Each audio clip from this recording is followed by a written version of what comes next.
الحمد للہ رب العالمین والعاقبۃ للمتقین والصلاة والسلام علی اشرف الانبیاء والمرسلین اما بعد فاعوذ باللہ من الشیطان الرجیم بسم اللہ الرحمن الرحیم ان فی خلق السماوات والارض واختلاف اللیل والنہار والفلک التي تجری فی البحر بما ينفع الناس وما انزل اللہ من السماء من ماء فأحيا به الأرض بعد موتها وبث فيها من كل دابة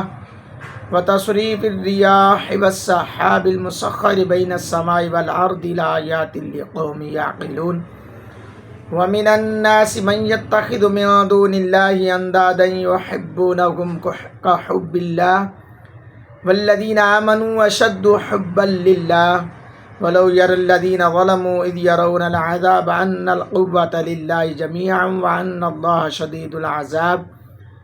إِذْ تَبَرَّأَ الَّذِينَ اتُّبِعُوا مِنَ الَّذِينَ اتَّبَعُوا وَرَأَوُا الْعَذَابَ وَتَقَطَّعَتْ بِهِمُ الْأَسْبَابُ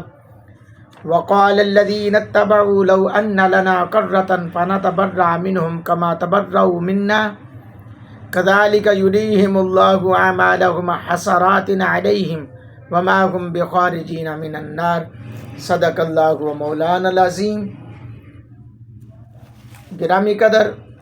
درس قرآن کا سلسلہ بحمدہ اللہ تعالی عز و جل جاری و ساری ہے۔ دوسرا پارہ سورۃ البقرہ کی آیات بالنیات جو میں نے آپ لوگوں کے سامنے تلاوت کرنے کی سعادت حاصل کی۔ دعا کرو اللہ جل شانہ پیارے آقا امام الانبیاء علیہ السلام کے توسل سے حق بیانی کی توفیق عطا فرمائے۔ اور میں اپنے سننے والے دوست احباب سے ملتمس ہوں کہ دوستو اس درس قرآن کو دوستوں تک پہنچایا کریں۔ دیکھیں، میں نے آج تک سورۃ البقرہ کی 163 آیات کا جو ہے نا وہ درس مکمل ہوا۔ آج 164ویں آیت سے لے کر سورۃ البقرہ کی آیت نمبر 167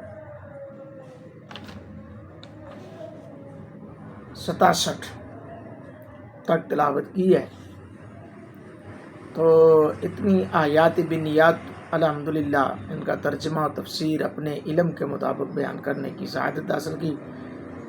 میں اپنے تمام دوست احباب کا مشکور ہوں۔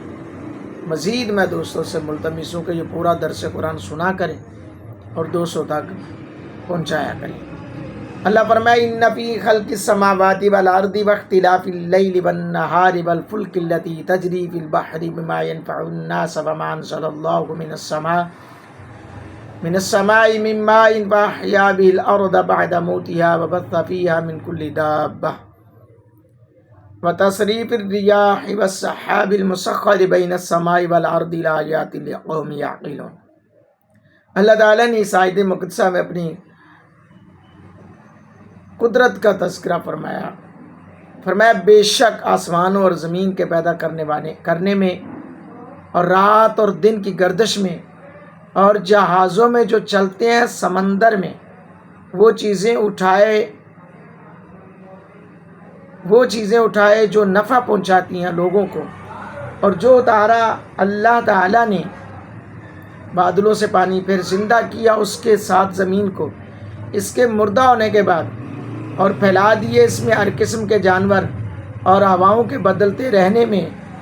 اور بادل میں جو حکم کا پابند ہو کر آسمان اور زمین کے درمیان لٹکتا رہتا ہے،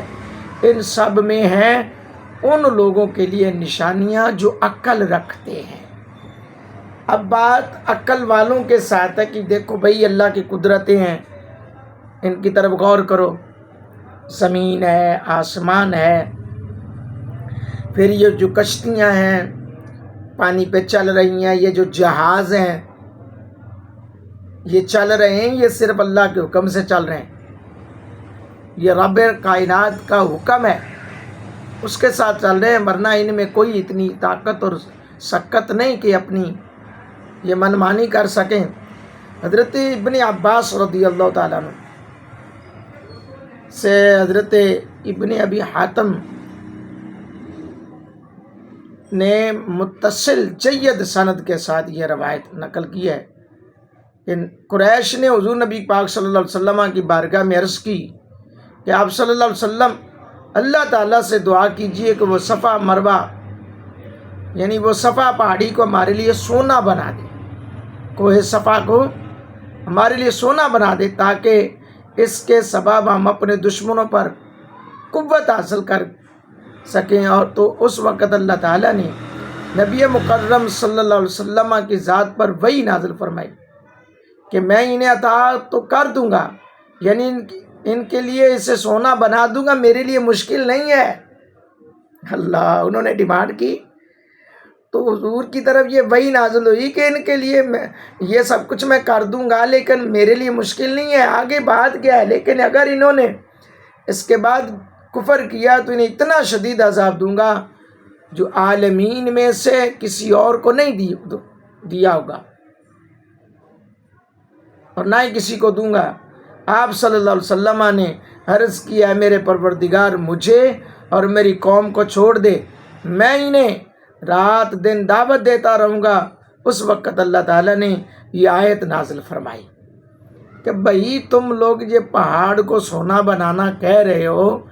یہ آسمان ہے، یہ آسمان پہ برستا پانی ہے، یہ زمین ہے، یہ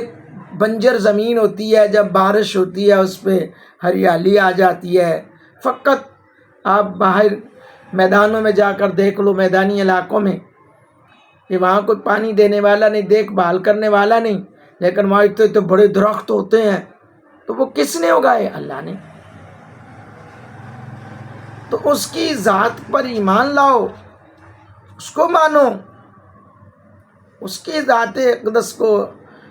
اپنا زندگی کا مقصد سمجھو۔ تو اللہ جل شانہ نے آگے فرمایا وَمِنَ النَّاسِ مَن يَتَّخِذُ مِن دُونِ اللَّهِ أَندَادًا يُحِبُّونَهُمْ كَحُبِّ اللَّهِ وَالَّذِينَ آمَنُوا أَشَدُّ حُبًّا لِلَّهِ وَلَوْ يَرَى الَّذِينَ ظَلَمُوا إِذْ يَرَوْنَ الْعَذَابَ أَنَّ الْقُوَّةَ لِلَّهِ جَمِيعًا وَأَنَّ اللَّهَ شَدِيدُ الْعَذَابِ۔ اور کچھ لوگ وہ ہیں جو بناتے ہیں اوروں کو اللہ کا مد مقابل، محبت کرتے ہیں ان سے جیسے اللہ سے محبت کرنا چاہیے، اور جو ایمان لائے ہیں وہ سب سے زیادہ محبت کرتے ہیں اللہ سے۔ اور کاش اب جان لیتے جنہوں نے ظلم کیا، جو وہ اس وقت جانیں گے جب آنکھوں سے دیکھ لیں گے عذاب کہ ساری قوتوں کا مالک تو اللہ ہے، اور بے شک اللہ تعالیٰ سخت عذاب دینے والا ہے۔ فرمایا کہ کچھ لوگ وہ ہیں جو اوروں کو اللہ تعالیٰ کا مد مقابل بناتے ہیں، یعنی بتوں کو یا اپنے سرداروں کو جن کی وہ اطاعت و فرما برداری کرتے ہیں، یا پھر ایسی چیزوں کو جو ان دونوں سے عام ہے، یعنی ہر وہ چیز جو اللہ تعالیٰ سے غافل کرنے والی ہے، اس کے احکام کی پیروی سے روکنے والی ہے، اس کو وہ اپنا زندگی کا شعار بنا لیتی ہیں۔ فرمایا نہیں، اللہ سے محبت کریں۔ اللہ اکبر۔ اللہ تعالیٰ کی ذات سے محبت کرنا ہی کامیابی کا راز ہے، اور دنیا داری کی ہر چیز سے اپنا ناطہ لگا لینا یہ بندے کو تباہی اور بربادی کے دہانے پر لے جاتا ہے۔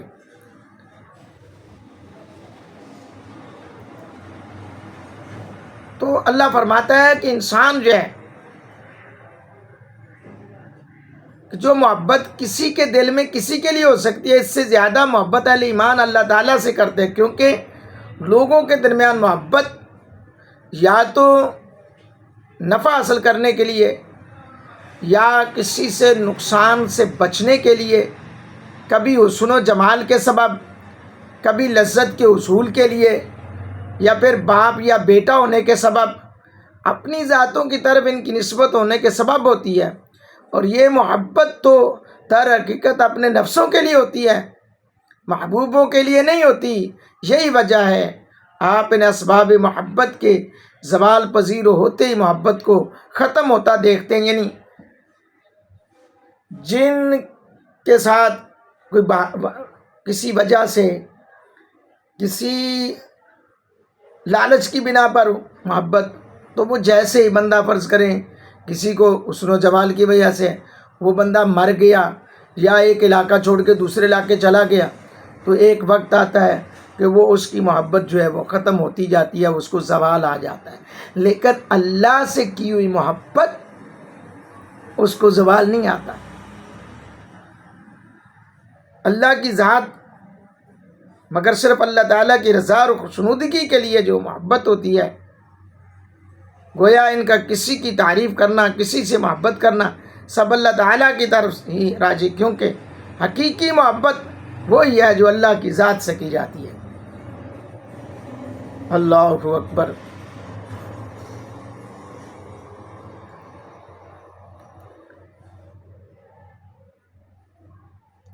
اللہ جل شانہ نے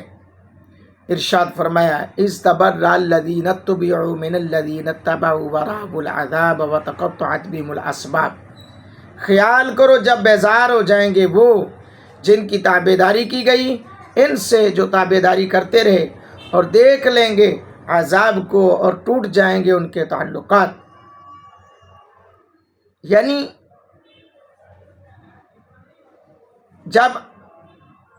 یہ بیزاری اور برات کا اظہار قیامت کے دن اس وقت ہوگا جب اللہ تعالیٰ قائدین اور ان کی اتباع کرنے والوں کو جمع فرمائے گا، اور اس وقت بعض سے بیداری کا اظہار کریں گے، اور یہ بھی ہے کہ شیاطین انسانوں سے بیزار ہو جائیں گے، کہیں گے جی تاڑا ساڑا تو کوئی تعلق ہی نہیں ہے، وہ کہیں گے اس کی وجہ سے ہم بچ گئے، اس نے ہمیں برائی کی طرف کہیں گے ہمیں تو پتہ ہی نہیں، ہم تمہیں جانتے ہی نہیں ہیں۔ تو پھر پتہ چلے گا، ہاں جی، جب اللہ کا عذاب دیکھیں گے پھر کہیں گے او کاش ہم نے دنیا سے لگاؤ نہ رکھا ہوتا۔ آگے فرمایا وقال الذین اتبعوا لو ان لنا کرۃ فنتبرأ منہم کما تبرؤوا منا، اور کہیں گے تابعداری کرنے والے کاش ہمیں لوٹ کر جانا ہوتا دنیا میں تو ہم بھی بیزار ہو جاتے ان سے جیسے آج وہ ہم سے بیزار ہو گئے۔ کذالک یریہم اللہ اعمالہم حسرات علیہم وما ہم بخارجین من النار۔ اللہ فرمایا یوں ہی دکھائے گا انہیں اللہ ان کے برے اعمال کے باعث پشیمانی ہوں گے ان کے لیے، اور وہ کسی صورت میں نہ نکل پائیں گے آگ کے عذاب سے۔ پھر وہ کہیں گے مولا کاش ہمیں دنیا میں دوبارہ بھیج، ہم ان کو پھر بتائیں گے کہ ان کا ساتھ ہم دیتے تھے، یہ ہماری وجہ سے آگے آئے اور انہوں نے آج ہمیں چھوڑ دیا۔